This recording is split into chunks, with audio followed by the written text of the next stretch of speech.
بسم اللہ الرحمن الرحیم۔ السلام علیکم دوستو، سردیوں کا موسم شروع ہو گیا ہے اور ہر شاپ پہ تقریباً تازہ ڈرائی فروٹ آئے ہوئے ہیں، اور خاص کر ریوڑیاں تو آج کل بہت زیادہ تازہ آئی ہوئی ہے۔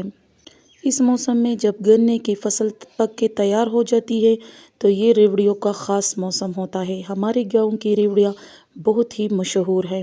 صرف اسی کی ریوڑیاں مشہور تھی کیونکہ ان کی ریوڑیوں میں الگ ہی ذائقہ ہوتا تھا۔ ان کی ریوڑیاں سوغات کے طور پہ لوگ باہر کے ملکوں میں بھی بیچتے تھے۔ خیر، میں نے سوچا کہ چلو گھر ہی پہ صاف ستھری ریوڑیاں ٹرائی کر لیتی ہوں اور آپ لوگوں کے ساتھ شیئر بھی کر لیتی ہوں۔ چینی اور گڑ دونوں قسم کی ریوڑیاں ہوتی ہے، لیکن مجھے خود گڑ والی پسند ہے۔ میرے پاس تھوڑا سا گڑ تھا تو میں نے 2 پیسز لیے ہیں بڑے، اور اس میں 2 چمچ پانی ڈال کے اس کو اس طرح سیرپ بنا لیا تھا۔ ساتھ میں 2 الائچی بھی ڈالی ہے اور اس کو اچھے طریقے سے میں نے پکایا ہے۔ اس سے پہلے میں نے سفید تلوں کو اچھے طریقے سے ڈرائی روسٹ کیا تھا، کیونکہ وہ روسٹڈ کے بغیر نہیں ڈالتے کیونکہ اس کا اچھا ذائقہ نہیں آتا، اسی لیے تل کو پہلے میں نے روسٹ کیا تھا، اس کے بعد اسی سیرپ میں مکس کیا ہے۔ تل کو یہ گڑ کے سیرپ میں اچھی طریقے سے پکاتے ہیں، تھوڑا سا دیسی گھی اور ساتھ میں تھوڑا سا 1 چمچ لیموں کا رس بھی ڈالتے ہیں۔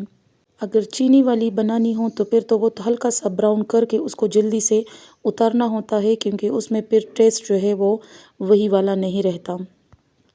میں نے کیونکہ بنانی تھی گڑ کی تو میں نے گڑ کو اچھی طریقے سے پکایا ہے۔ اس کے بعد پہلے سے ہی ایک پلیٹ میں نے آئل لگا کے رکھا ہوا تھا، اور اس گرم سیرپ کو میں نے اس پلیٹ میں ڈالا ہے۔ اس کو اچھی طریقے سے پلا کے تھوڑا سا ٹائم ویٹ کیا ہے، کیونکہ یہ بہت زیادہ گرم تھا۔ اس کے بعد ہاتھوں پہ تھوڑا سا آئل لگا کے اس کے آپ جو بھی شیپ دینا چاہتے ہیں، لیکن خیال رکھیں کہ یہ بہت ہی گرم ہوتا ہے۔